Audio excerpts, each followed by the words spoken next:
Hey there, I'm Lee Ullman here with some big news from the National Young Farmers Coalition.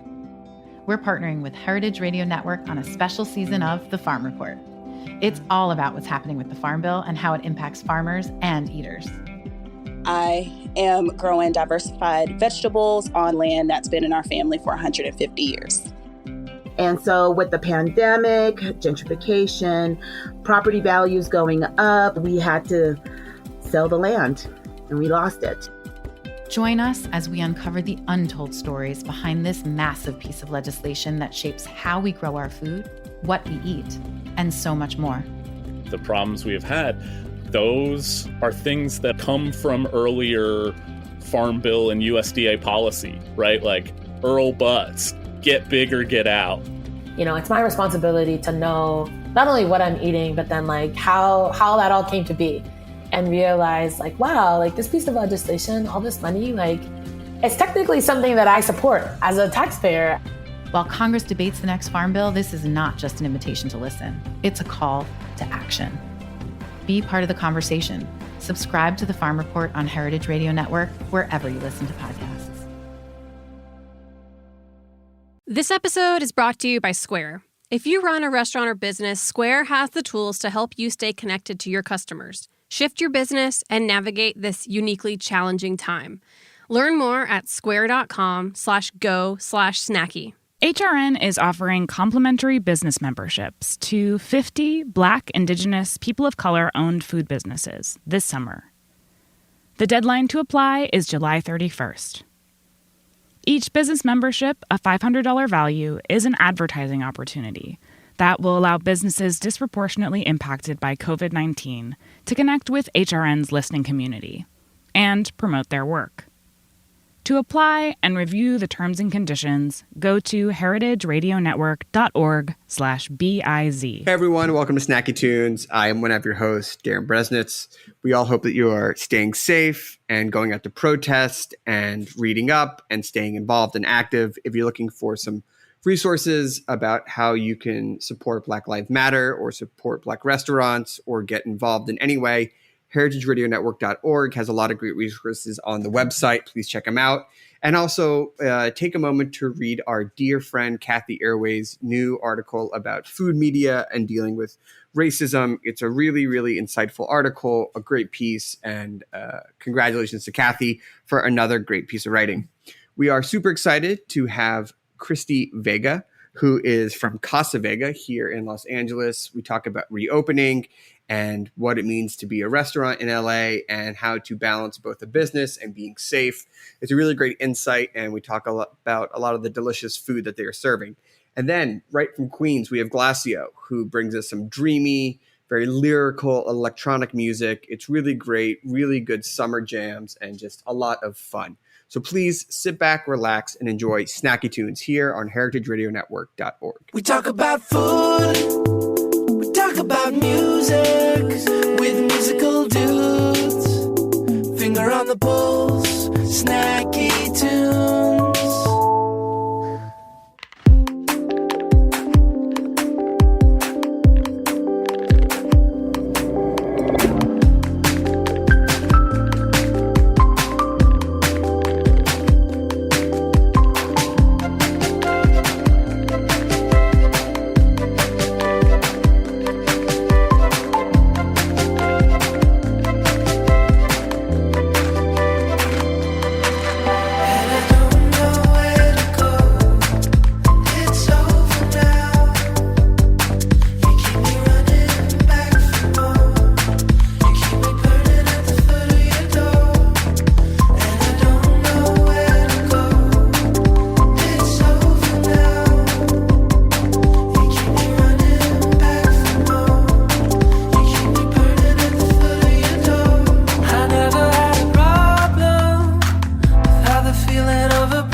Christy, thank you so much for taking the time to sit down with us with Snacky Tunes. We really appreciate knowing how busy you are, balancing the restaurant, the family life. So thank you so much and welcome to the show.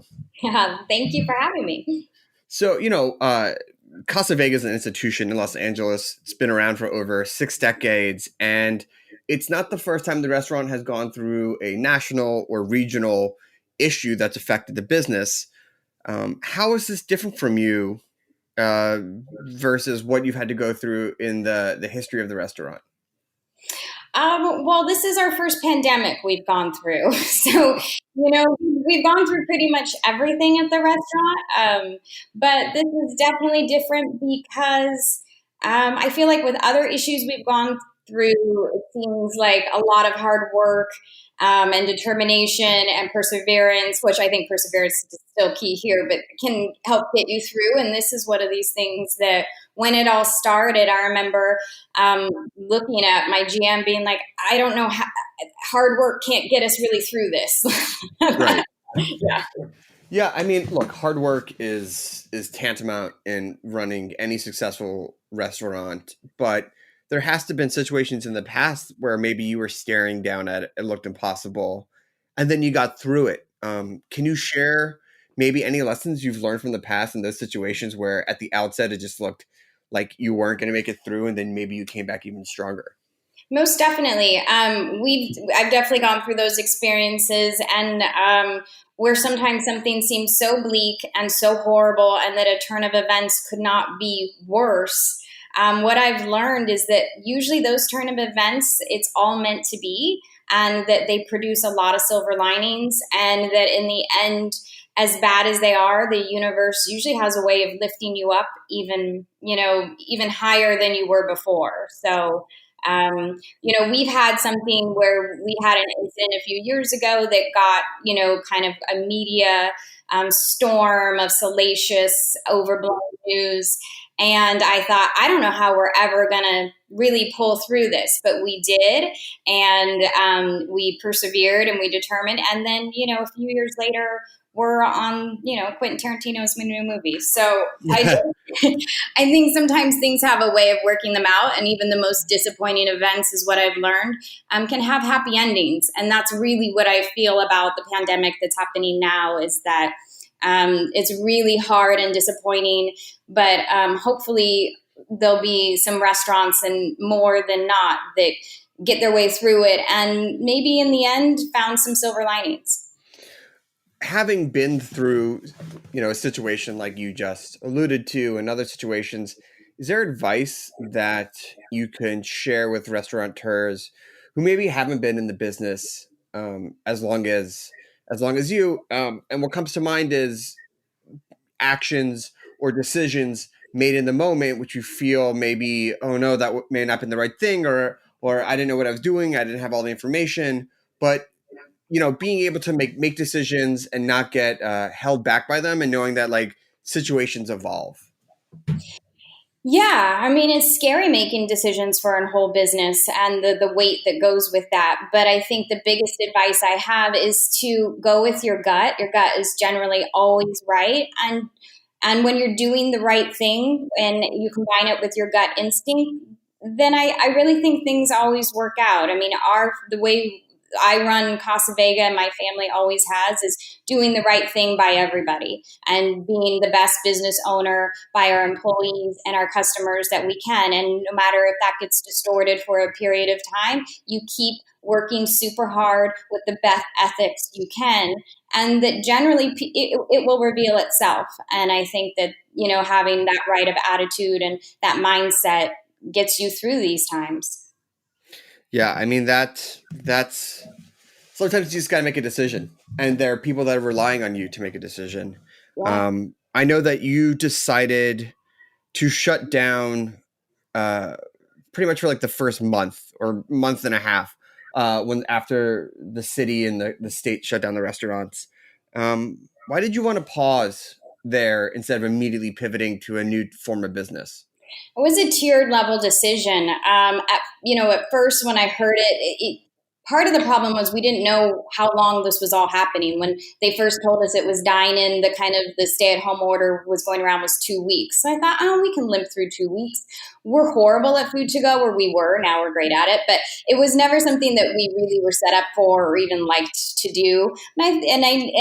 Our sales dropped 90%. I brought it, to a skeleton crew and thought we can limp through this for a little bit. And then we did it for 3 days. And I watched the people come in and out of the restaurant as I'm watching the news. I'm watching my staff, who's generally majority of them are over 65. And not knowing what the virus was at the time and what we were dealing with, how this was going to impact my employees, were they going to get sick?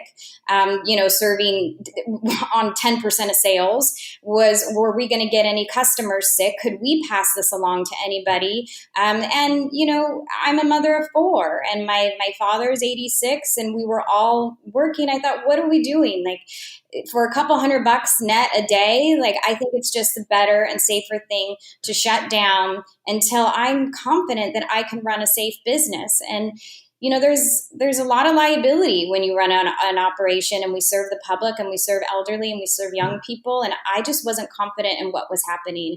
And I didn't want to find myself in a situation that I stayed open for a couple $100 a day and I was being negligent as far as safety to anybody. So that was my real decision, is that we needed to shut it down. And I'm very confident that as soon as we were able to open for table service and our bar be back open, then CV would be back. And we were just going to take a pause. And it was heartbreaking and, shattered my heart into pieces. It was the worst day because I felt like, in a way, it was giving up. And that's just something that the Vegas never do. We work really hard and constantly. But I felt it was my gut told me it was the right decision, and ethically I felt it was the best thing for our staff. I mean, of course. I mean, that's a decision that no restaurant has taken lightly, and especially with the unknown of the disease, but also a lack of clear federal guidelines of the best way to prevent or the messaging. That's a decision you made in the moment. Having now time to reflect on that and sort of going back to what we talked about before, now that you're a weeks and month plus away from the decision, how do you feel about that decision you made? I feel really good about it. So I didn't really know I would, and I'm very relieved and grateful that it worked out, because it gave me some time to mourn that business a little bit and to also properly shut it down. It was an old. It's a whole different type of concept than what we're doing. So I was able to shut that down properly, have, a few weeks to kind of be sad. And then after that, I was able to kind of think, okay, if we're just going to do to go, how can we do it that we're not just living on 10% of sales? And how can we do it creatively and smart and be there for our community and at the same time our staff, and it be, where we're not in the red? Because I think the one thing that nagged at me about shutting down was not being there for our neighborhood. And that Casa Vega is very important to the people in the Valley, and especially of Sherman Oaks and Studio City. And they have it as a place of comfort. So I hated that we weren't kind of in it with everybody. So that it gave me a few weeks to get remotivated and a game plan in action, a safety plan in action, and also, get applying for the PPP, which then that made financial sense for us. And it all just kind of came together. And I thought, this is going to work out. And my gut told me that, doing a drive-through to go could be profitable. I mean, that's so much that goes into that decision of reopening. And I want to get into it, but I want to go back to what you just mentioned, which was the community. Because one of the great things about Casa Vega is that it has a very loyal and dedicated and longstanding clientele, extended family, depending on who you ask. And the loss of a space like Casa Vega has got to be heartbreaking for the community. But I'm sure they've been reaching out, right? I'm sure that they've been sending support, or they've been sending questions. What have you heard from your clientele, and what support have you received from the community? Well, we're back now, so it's been bonkers. But Right. even when we were closed, yeah, the customers would call our office. They would leave sweet messages. They would want to make sure we had customers trying to make sure that certain waiters were okay. I came to my office one day just to do some paperwork, and I found 6 people at the front door reading our sign and asking when we were going to be back open. So that it was all heartwarming. And it made me realize, that's the thing about Casa Vega is half the time I don't really, it is my family's and it is my dad and our legacy, but at the same time, I feel like Casa Vega belongs as much to LA as it does to us. Yeah, I mean, that was one of the things that people talked about was this idea of the loss of a third space, which is it's not work, it's not home, but it's this place where you can come and meet. And for us, for my family and our friends, that's always been restaurants. That's always been a place to eat. And so to lose that sense and to not just the food or the atmosphere, but the people that you get to interact with, whether it's other guests you're seeing or the owners or your favorite waiter or chef, it's been a big loss. Yeah, it's been a huge loss for all of us. I grew up the same way where eating out is just not, providing substance to your body. It's a breaking bread experience. It's where you bond and where you talk and where where your family gathers and where you celebrate life's moments. Yeah. Well, listen, we're going to take a quick break and then we're going to come back and talk about the reopening and the bonkers response. Yeah. But we have a song from the archives here on Snacky Tunes on heritageradionetwork.org.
Hello and welcome back to Snacky Tunes. We are with Christy Vega, owner of Casa Vega, and you reopened early May 1st, for takeout. We talked a little bit about what went into that decision, but what finally pushed you over the edge, and why did you pick that date to reopen to the public in the new normal, as they say? Well, I really wanted to be back open for Cinco de Mayo. That was my goal, is that we got to be open for Cinco de Mayo. Of course. And I thought that would be really fun and be there for the staff. So I wanted to do it a few days beforehand so that we could hopefully get some kinks out of the way and learn how to, operate. But to be also completely transparent, we had got PPP funded that Monday evening before we opened. So I literally opened this drive-through in like 4 days. Amazing. Wow. Talk to me about the PPP loan and how you applied for it and how you decided that you could accept it, because that's been one of the biggest issues is how many strings are attached to that loan. Yeah, well, I definitely have the optimist gene, so I think I definitely am a glass half full type of person. So I thought the PPP, once I figured out kind of this drive-through model, and we're so blessed to have a lot of property at Casa Vega, that I knew I could employ the people. I mean, that's the big thing about the PPP is you basically have to revive your payroll. And it's kind of ridiculous at the 8 weeks they have it now, but I thought I could get super crazy and I could have people socially distanced and doing all sorts of jobs. I mean, we don't have a full-blown restaurant that's running 11:30 a.m. to 2 a.m. every day, but I could find work for people and I could find jobs and we could socially distance and I could get everybody back on payroll.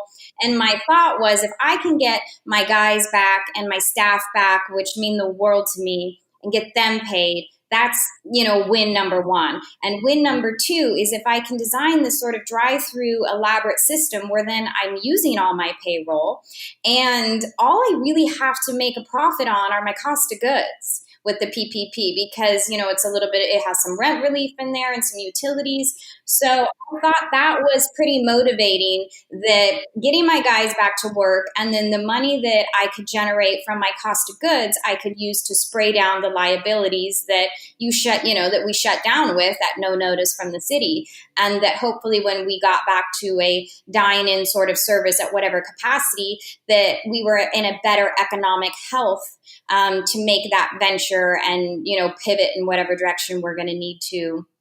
And it also sort of offsets the cost that we have with all the safety upgrades. And that's a whole other can of worms, that we're having to upgrade our entire POS system, which is a huge expense, because so it can allow reservations and contactless payment. And, we have plexiglass going up and, possible outdoor dining if, the city permits it, which I sure. think they will. And so there's a lot of expenditures that are coming up, and to make sure that we're doing everything safely and right. So I felt it was a pure win-win. I mean, those are so many decisions to take into reopening. And while we can't tackle all of them, I think we would love to tackle the most delicious one first, which is the menu. Because obviously that is a completely big shift in both the theory of what you want to serve and the practicality of what you want to serve, but also really dips into this idea of the new type of restaurant experience, because there are different ways that you can now experience your favorite restaurant at home, whether it's meal kits or food to go. But how did you pick your menu, and what thought went into trying to recreate the Casa Vega experience for people who might be eating at their homes? Well, my first thought was to pick the heavy hitters. So the things that people love the most, the things that are the number one sellers on the menu. That's what I wanted to make sure that we could get to our customers. And so, and the comfort food items, but the crispy tacos, the grilled tacos, enchiladas, taquitos, chips and salsa, and margaritas. And of course we have, like 4 burritos. And so I figured I could make everybody pretty happy with that. It's missing the moles and sort of the more authentic dishes. Sure. But that's really what people, I think, makes them feel like they've come to Casa Vega. You can get the house combo, and you can get margaritas. And that's the most exciting part of the whole thing is sell the margaritas. Yeah, I mean, that's been a huge shift. And while it's fun to drink margaritas, restaurant level margaritas out, there also is a really significant bottom line issue for being able to sell alcohol to go. Have you noticed that be a significant help and boost in staying in the black? Major. Like we probably would still be in red if without it. Like it's huge. It's a game changer, and it makes the to go and the drive through profitable. You know, everyone always talked about that if you repealed alcohol to go in any state like California, that it would be bedlam. But I think we've seen, and maybe it's because it is a mix of the shelter at home plus the repeal, that it's something that people want and people can handle somewhat responsibly, or at least that's what I've seen in some reporting. Right. Do you think that this is something that, if things go back to normal, that will just stay? I wish it would. I don't know. I kind of doubt it, but I hope it stays. If anyone's out there, I think it's great. I mean, I don't really see the difference of going to a liquor store and buying a bottle or coming to here and getting a margarita. You're both in your car, and you both have to. Both instances, you have to be a responsible citizen, an adult, and know that it should not be drunk in your car. You got to go home and have your cocktail. Agreed. So I hope so. So to go back to the PPP stuff for a little bit, so, not to get too deep into the weeds, but there's an 8-week allotment. It ends right now at the end of June. And I know that they're starting to talk about more federal assistance for restaurants. Even though you're in the black, even though you're up and running, do you need more federal assistance, and not just you as your specific restaurant, but the industry as a whole? Like, this got you through the first few months, but there's going to need to be more of a safety net as this continues to stretch on. Oh, absolutely. This is just a little Band-Aid to get us through these next, like you said, like this next month or so, because we would be fully in the red with all the payroll. So that, once you add the payroll in there, you just can't survive it. And so definitely the restaurants, it's a totally different business than any other business, and they need massive support, because even when we get to reopen, I had some firemen here yesterday. I mean, word on the street is it's 25% capacity, and my rent doesn't change 25%, and all my expenditures they don't go down 25%. So the way, restaurants are massively expensive to run, and people don't always understand the expenses that we have. Restaurateurs, we run on fumes, and it's like cents that we make. But when you generate a lot of cents, it works. And, when Casa Vega is at full throttle, it's a profitable, good, stable business. But once it starts to peter out or sales aren't all there, then the ship goes sideways. So I think that I could say that for most restaurants is that it works when every table's full.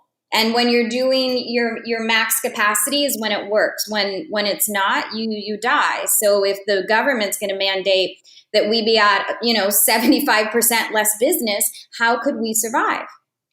Yeah, I mean, hopefully people are starting to see the social and economic impact of restaurants. I've said it before, I'll say it again. I vastly underestimated how much independent restaurants contribute to the national GDP, and then also the national workforce. Yeah. So hopefully they're going to see that if those restaurants go away, it's not just the economy that goes down, but also the social infrastructure, because so many restaurants have been seen as a guiding light for certain areas, and neighborhoods are developed around a popular restaurant. No, you're totally right. It creates better home value. It's also where people go celebrate. You generally don't go to big chain restaurants for your celebrations in life. You're not going to, and all the big, sort of conglomerate restaurants, they're going fast service. And so, unless we want a landscape full of quick serve restaurants only, and we're going to lose all the places where you go for anniversaries and, where communities gather for memorials. And we've had weddings and memorials and reunions and anniversaries and birthdays. And restaurants are part of the community in more ways than just serving food. Yeah. And, as those new regulations start to unfold, I mean, I read some of the early stuff, which was stay in your car, order from your car, go and eat your food and leave. And I'm just like, that's not why I go to a restaurant. Like I'd rather just pick it up to go if that's what it's going to be. But hopefully, if the curve stays down and they start allowing outdoor eating for people who have patios, maybe people start coming back. I don't think it goes without saying, but safety of everyone has to come first. It does. I do think sometimes we can get lost in so many regulations that I don't even know what they're serving at this point. And, right. And it puts us certainly in harm's ways with the customers trying to feel like we're controlling them. But I agree. It's not the experience people want. And I think outdoor dining will be huge to kind of offset that, because then we can create spaces that are still fun and relaxing to go to, where you don't feel, like you're practically in a hospital trying to eat. But the regulations, they're a lot. And, it's funny. I've heard some restaurateurs such as Danny Meyer say, well, I'm not even going to open my places until I can provide, the sort of dining experience I want to, where people aren't in masks and gloves. And it's a little disappointing to hear him say that, because I get it. We all wish we were sitting on Wall Street money and could have that luxury. But most independent restaurateurs have to get back out there and do whatever they can to save their business right now. Well, I think that brings up a good point, is what is the future of a restaurant going to look like? And I don't know if those behemoth restaurants that have C-level people who are running the corporation of it are going to be able to reopen. I just don't know if they don't have that revenue. Forget just what you have inside the four walls of the restaurant of rent and ingredients and healthcare and payroll and things like that. But if all of a sudden you have to support all these people who are sitting in an office somewhere, what is that path forward? I don't know if there is one in the next couple of years. Yeah, I don't know. I just hope that there has been some great ruckus made by Tom Colicchio and some other amazing restaurateurs of trying to educate the people in the government. The restaurants need a mass amount of help if people want us here when it's over. Yeah. So I want to bring it back to what you mentioned a little bit at the top of our conversation, which is the silver lining. Because now we are a couple months in, you're open, people are going bonkers for the food once again. But what has been an unexpected silver lining through this whole experience, something that can offer a little bit of hope to people who might not be as far down in the reopening process as you are right now? Well, definitely the silver lining was success, was that, we were able to generate a profit in a time where it just seems almost impossible. And the silver lining that the business, no matter what happens, we'll be okay. And whether that silver lining is just, the good luck charm that Casa Vega's always had is still intact, or as myself as an operator, I know that if I need to pivot on a moment's notice and do a complete new business model out of my brand, I have the capacity to do it. And that is immensely a huge silver lining for myself, knowing that whatever comes up, I can continue to put one foot in front of the other and survive. Amazing. Well, congratulations to you and the team. If people want to get in touch or order or just follow along with what you're doing, where can they go? So to order, you can call us at 818-788-4868, or you can go onto our website at casavega.com and order. And we also have Instagram at Casa Vega Restaurant, and I have one, Christy Vega Official. And we're pretty transparent about what's happening here, and we want Los Angeles to know that we're fighting for our business to be here for another 60 years. Amazing. Well, congratulations. Thank you so much. Thank you. We'll be through the drive-thru very soon with some margaritas to go to enjoy safely at home, or maybe the backyard. Maybe the backyard. Yeah. Maybe the backyard. Have a Tarantino in your backyard. Oh my God. It's almost the weekend, so we can't wait. Well, listen, we have another song from the archives and then a live performance here on Snacky Tunes on heritageradionetwork.org.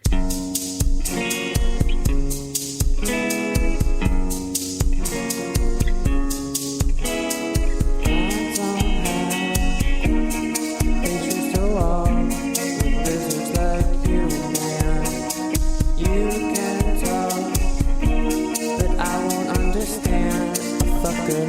you, man.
This episode is brought to you by Square.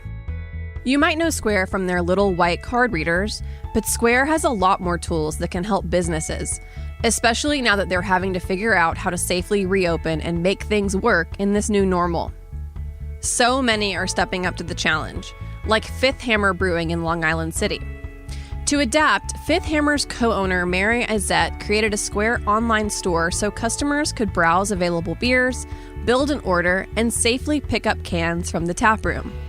I was able to set up our online store within 24 hours of moving to a to-go model.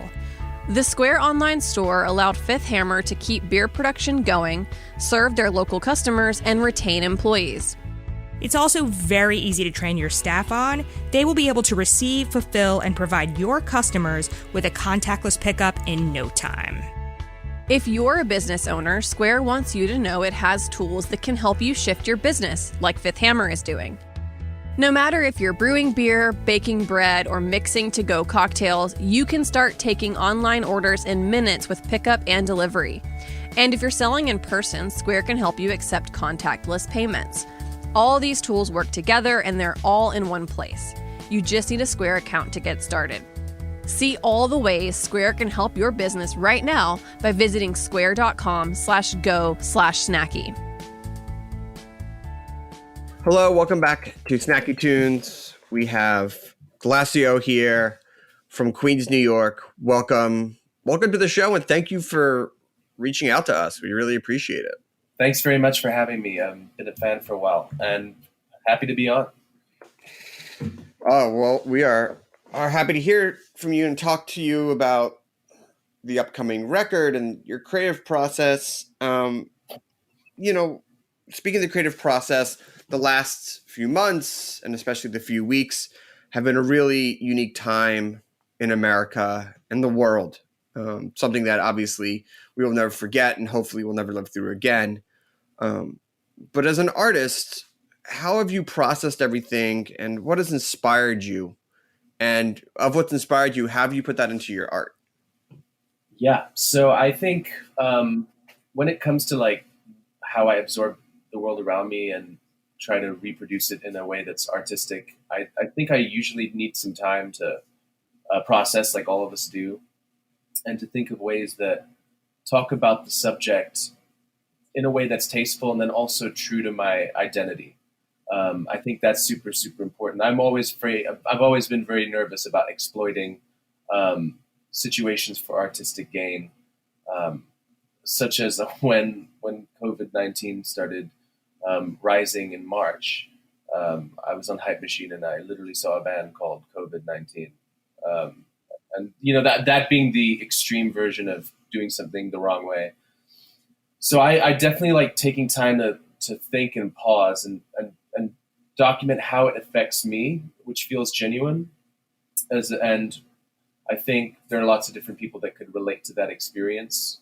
And just being honest about how you live through things will eventually be relatable to someone. So I'm sort of really still absorbing everything, and I'm curious to know how this impacts music that people release next year.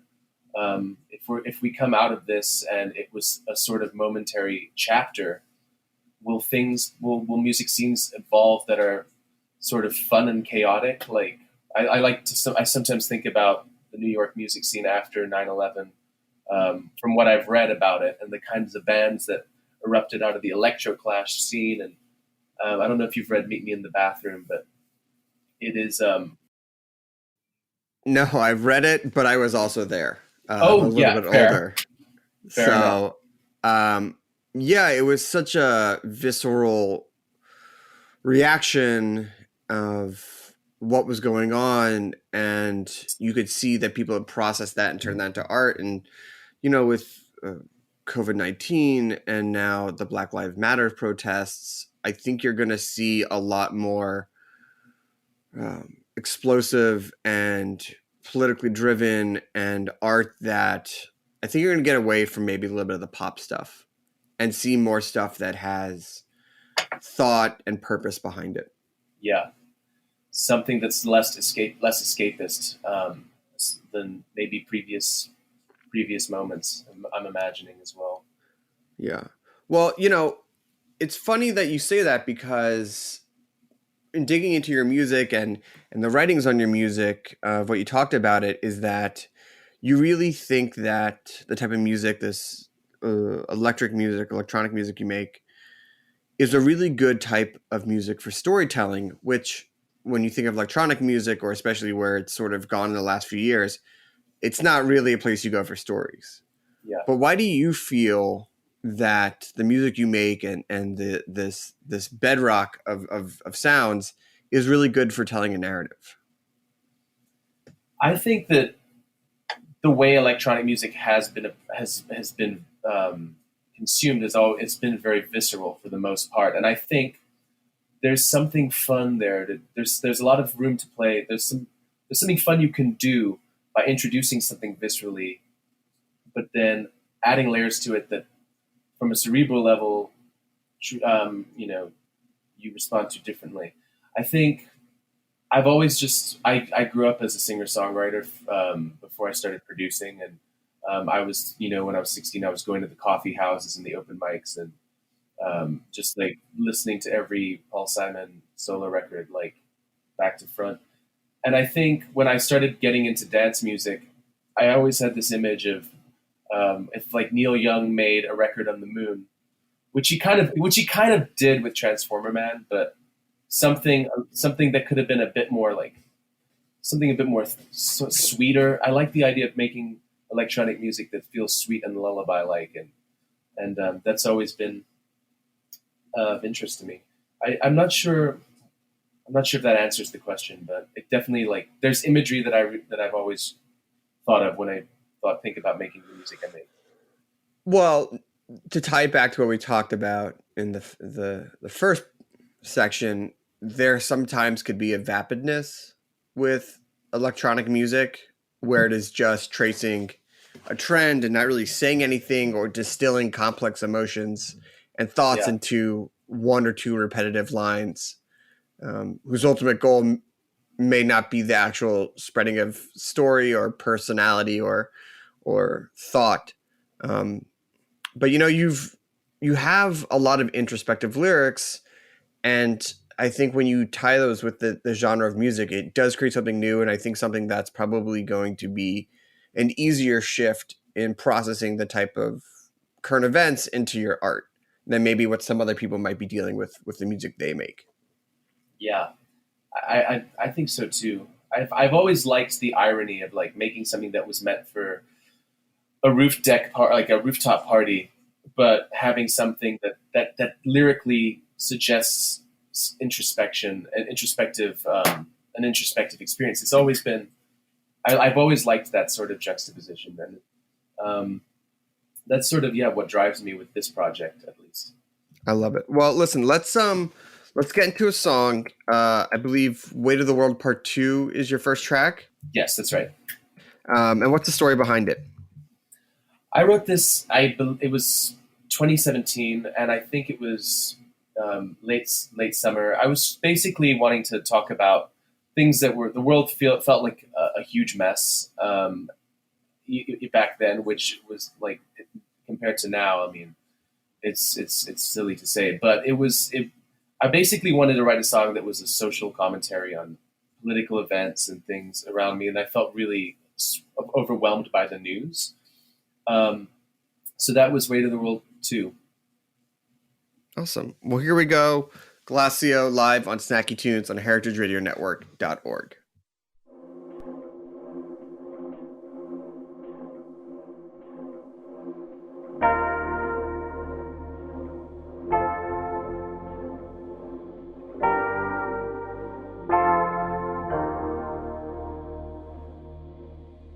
The weight of the world goes on and on. Feel like a million burning suns, flickering heartbeats pump at once.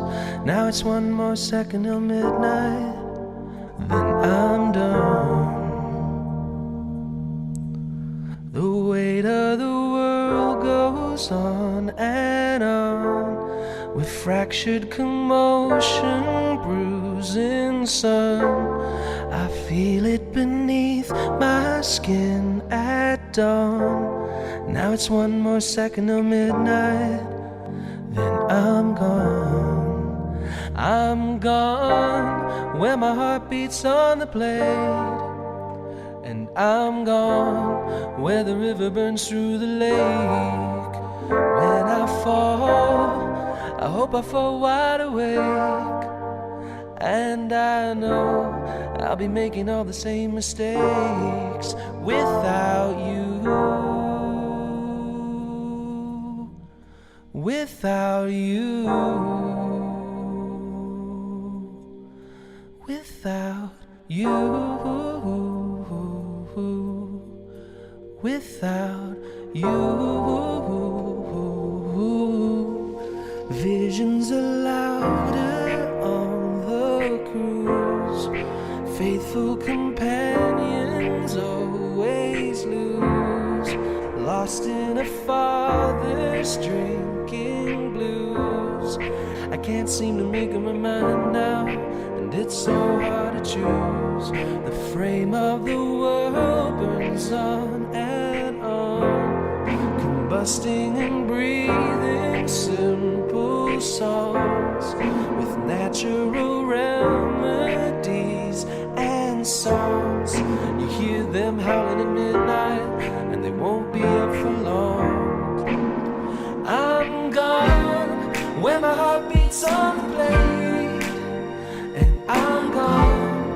and the river burns through the lake. When I fall, I hope I fall wide awake. And I know I'll be making all the same mistakes without you. Without you. Without you. Without you. Without you. One shot till the moment dies. Maybe I'm a heart that can last forever. One shot till the moment dies. Maybe I'm a heart that can last forever. One shot till the moment dies. Maybe I'm a heart that can last forever. One shot till the moment dies. Maybe I'm a heart that can without you. Without you.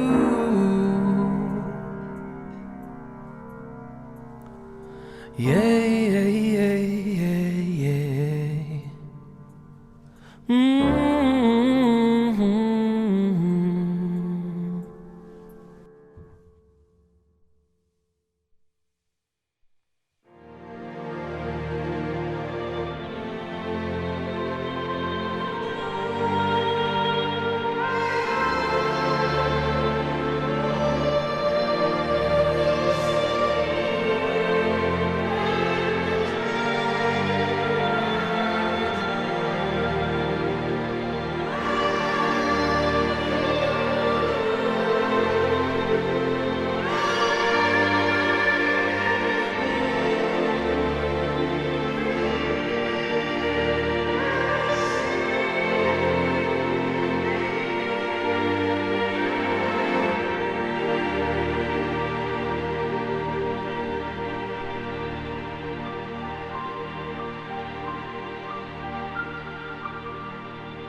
Hello and welcome back to Snacky Tunes. We have Glassio on with us. Loved that first track that you played, so thank you for sharing that.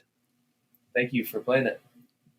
I want to talk about the fact that you were born in the UAE and you eventually wound up in Central California, because I'm always interested about American culture and American music and how it's perceived by the rest of the world, but more importantly, how it's then filtered into different singers, songwriters, and artists. Because you mentioned that as a teenager, you started making your own music. So how did you see that music, that culture, and how did it inspire you? Yeah, so basically, we were a small community of expats when we were living there, and when my parents moved there in the late 80s. And it was, my mom's from Dublin, and she's the musical person in the family. She went to school and she was a choral singer at Trinity College, and she sang like backups with Enya and stuff like that with her choir. So it was like, I remember being born, and then on all the family videos, I'm like crawling to Enya, which is pretty intense. And honestly, it's great music to learn how to walk to. I mean, not that I remember, but from this age looking back. So everything that I consumed musically was through her and through like just a lot of UK new wave stuff, like Prefab Sprout, New Order, Enya, and like Sting. So basically, there wasn't much music. There was no music scene in the UAE ever, when I was there, at least that I knew of. But when I grew older, Virgin Megastore opened, and that was like, I'd go and buy CDs, and that was the only place to go buy music that I knew of. And because of that, you basically got the best of the best. You wouldn't even find like Yola Tango over there, or someone that, like, you wouldn't find much indie music. So it would be a lot of older, established singer-songwriters, or 50 Cent and Shania Twain. Sure. So my elementary school experience was soundtracked by a lot of that. But then basically, before I moved, I was becoming a huge Paul Simon fan and Neil Young fan, and that was basically my gateway. And Pet Sounds. It's funny. It's just weird to think I bought Pet Sounds in the Middle East because I associate the Beach Boys so much with sand dunes, which is, I guess, not far off from the beach, but it's a different biome. So it's like it's a different sand vibe, if you will. Yeah, exactly.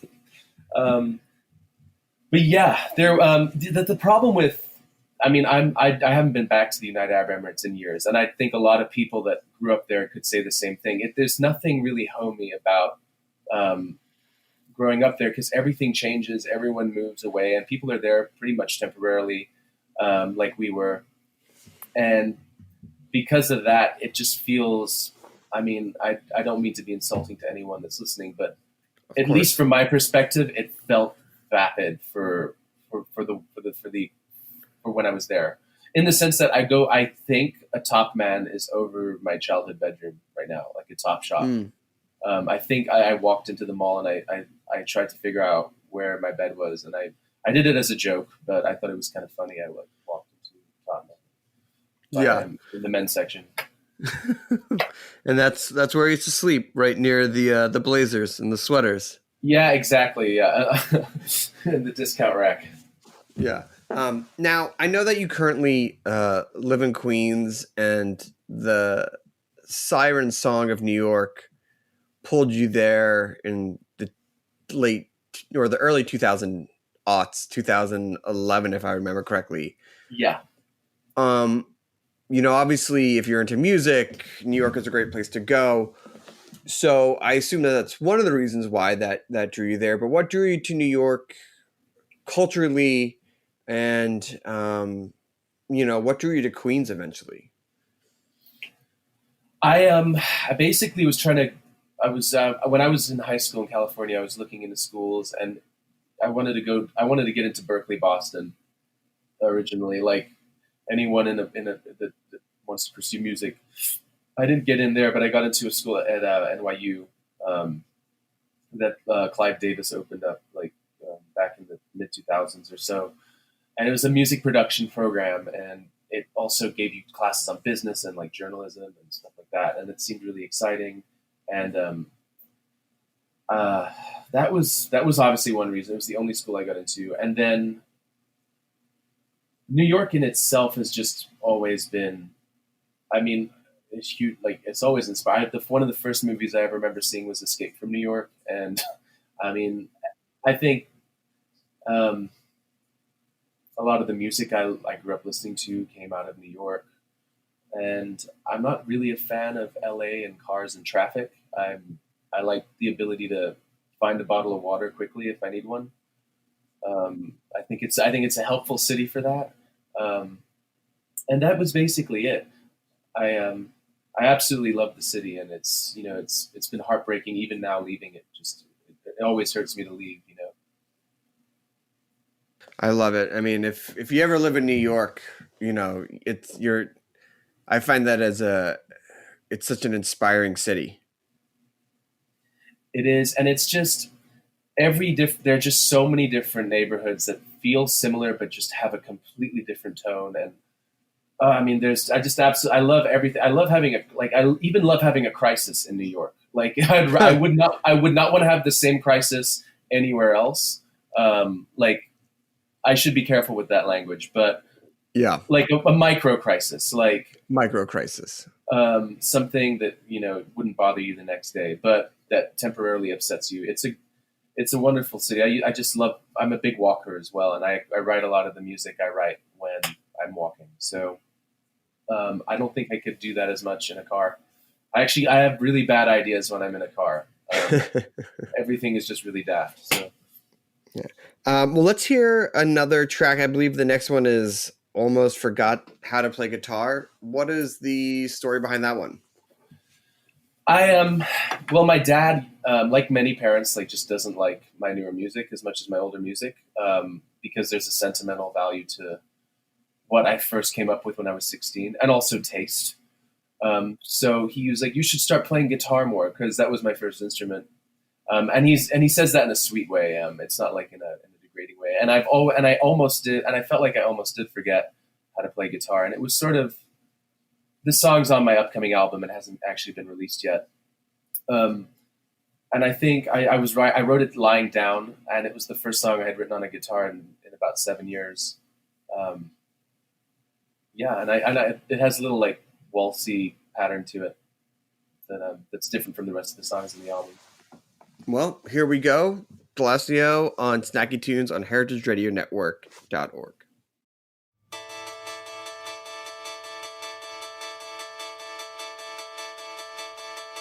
Almost forgot how to play guitar.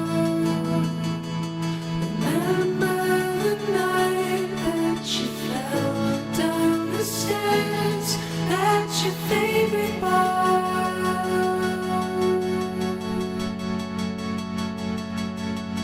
Almost forgot how to play with stars. Remain in the light that you fell on the night when the world went dark.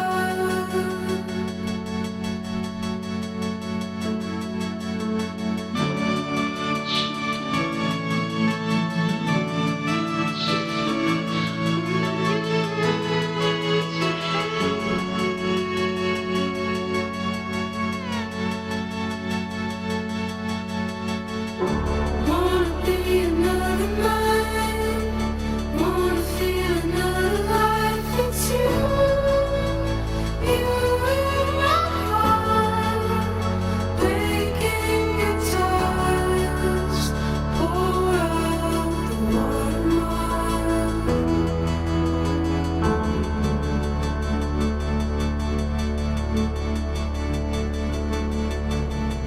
almost forgot how to play the part. Remember the things that you said on the night when you broke my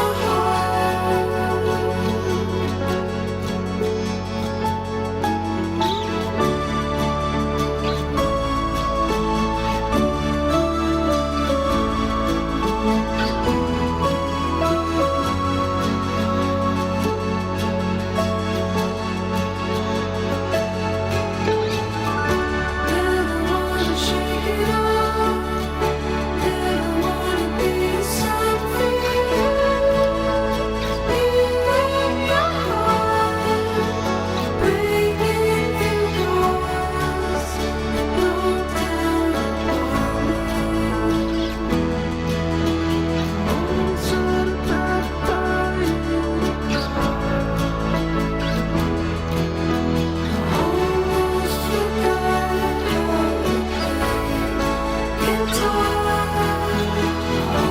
Almost forgot how to play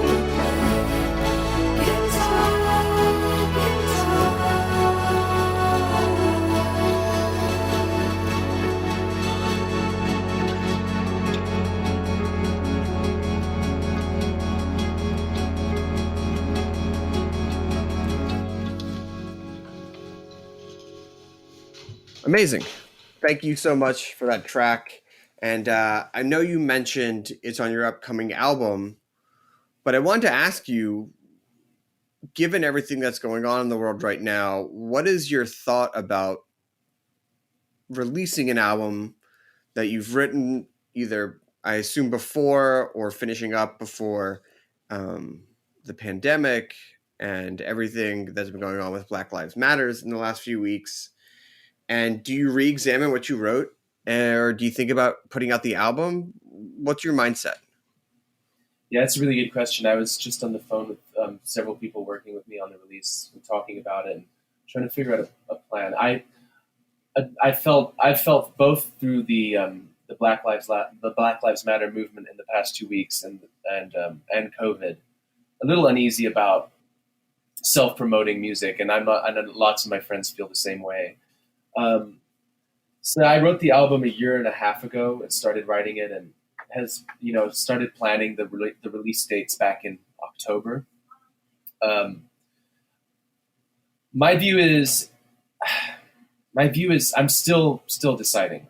There's a chance that I might not release the album. I mean, there's a chance I might push it back a little bit, and if not, I'm definitely if I'm going to release it, there's definitely going to be a charitable aspect to the album. There are definitely organizations that I'm looking at that I would want to be putting the money directly towards to help in any way I can with what's going on. There are lots of different things. I do believe that Black voices should be the focal point right now and should be having full access to social media space to get the message out. And that's something that I'm trying to weigh the options here to make sure that I don't fill the ether with noise that can come out at a later time. No, I think that stepping aside to make space for voices is an important thought to have. Yeah, absolutely. You know, you talk about this album and how it's about accepting fragility. And that seems like a really important message for people to consider today about how things can be fragile and how your mindset or your person might be fragile. But what does it mean to you? Yeah, so when I started writing the album, the songs were very much about a disintegrating friendship, basically the loss of a soulmate, and learning to be individual and independent again, which doesn't really have a direct relationship with what's happening in the world right now. That being said, a lot of people that I've sent it to have found their own meaning in it and find the songs to be sort of soulful and almost a little spiritual. That's not my words. That's other people's language. And they've convinced me that maybe it's not a bad thing to have out in the world. It's a positive piece of music. It's not something that's insensitive to the situations going on around. And I would definitely be careful about the kind of music I'd be releasing, given the context of what's going on. Yes, I agree. Well, I appreciate you making the time for us, and thank you for sharing your thoughts, especially as we all sort of process our own thoughts. And I appreciate you sharing some of them with us. If people want to follow along or check you out online, where can they go? They can find me at Glassio Music, one word. And then on Spotify, Apple Music, or they're anywhere they like to listen to music the most. So awesome. Well, thank you so much. We have one last song from you, Make No Mistake. What's the story behind this one? I wrote the song basically at the end of 2018 when my mental health wasn't at its best and I was just having issues leaving the house, and to do day-to-day tasks were just kind of not easier than they used to be. And this came out. This has been the latest single. It came out 2 weeks ago, and I couldn't suspend the release, but it took place right before the murder of George Floyd. So I haven't really been promoting this one, but it was just a very strange time as well the lyrics sort of also reflect, weirdly kind of reflect the situation with COVID and the world outside as well. So this was sort of an awkward time to accidentally have this come out around then, but it's a long song. It's the longest. It's like the danciest song on the album, I think. Well, thank you so much. We appreciate you taking the time and sharing your music with us. Here we go. Make no mistake on Snacky Tunes on heritageradionetwork.org. We will see you next time. I'll fight the wars outside and pray. Make no mistake, my heart can't beat without you. I'll shine a light inside my face. Well, make no mistake, every little thing about you makes me wanna go back, Mona. Life could only get much harder. You know I'm gonna go all out tonight. No, I'm gonna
talk about food, we talk about music with musical dudes. Finger on the pulse, snacky tunes. This program is powered by Simplecast. Thanks for listening to Heritage Radio Network, food radio supported by you. For our freshest content and to hear about exclusive events, subscribe to our newsletter. Enter your email at the bottom of our website, heritageradionetwork.org. Connect with us on Facebook, Instagram, and Twitter at heritage_radio. Heritage Radio Network is a nonprofit organization driving conversations to make the world a better, fairer, more delicious place. And we couldn't do it without support from listeners like you. Want to be a part of the food world's most innovative community? Rate the shows you like, tell your friends, and please join our community by becoming a member. Just click on the beating heart at the top right of our homepage. Thanks for listening.